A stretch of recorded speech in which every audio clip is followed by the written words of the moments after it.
Viewers, আজকে আমি দেখাবো চিকেন রোস্ট। ছেলের জন্মদিন ছিল, তার আবদার ছিল চিকেন রোস্ট, এই জন্য চিকেন রোস্ট তৈরি করলাম। প্রথমে চিকেনটাকে লবণ এবং ফ্রুট কালার দিয়ে মাখিয়ে নিয়ে গরম তেলে চিকেনগুলো সুন্দরভাবে ভেজে নেব।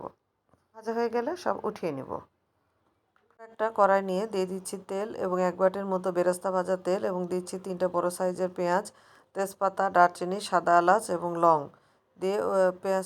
দিয়ে পেঁয়াজটা নরম হওয়া পর্যন্ত ওয়েট করব। আমরা একটা পেস্ট তৈরি করব। দিয়ে দিচ্ছি বাদাম বাটা, পেঁয়াজ বাটা 1 বাটির মতো, পোস্তদানা এবং সাদা গোলমরিচ বাটা, কাঁচামরিচ বাটা, দিয়ে দিচ্ছি 1 টেবিল চামচের মতো আদা রসুনের পেস্ট, দিয়ে দিচ্ছি দুই প্যাকেট টমেটো সস দিয়ে সুন্দরভাবে একটা মিক্স তৈরি করে এই পেঁয়াজটা নরম হয়ে আসলে এই পেস্টটা দিয়ে দিব। দিয়ে প্রায় 7 থেকে 8 মিনিট কষিয়ে নেব।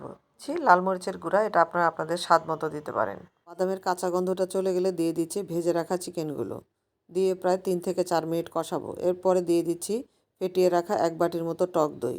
টক দই দিয়েও প্রায় 2 থেকে 3 মিনিট সুন্দরভাবে কষাবো। ভালোভাবে কষানো হয়ে গেলে দিয়ে দিব দুধ, চিকেনটাকে ভালোভাবে সিদ্ধ হওয়ার জন্য। চিকেনটা প্রায় মোটামুটি সিদ্ধ হয়ে আসছে। এই সময় দিয়ে দিচ্ছি 5-6টি আলু বোখারা এবং 1 মুঠের মতো কিশমিশ। এবং হঠাৎ ক্যামেরা বন্ধ হয়ে যায়, অফ ক্যামেরাতে দিয়েছি পেঁয়াজ বেরেস্তা 1 মুঠা, 1/4 চামচ গরম মশলা এবং ঘি দিয়ে ঢেকে 5 মিনিট রেখে দিয়েছিলাম। তো গেল মুখে লেগে থাকার মতো অসাধারণ স্বাদের চিকেন রোস্ট।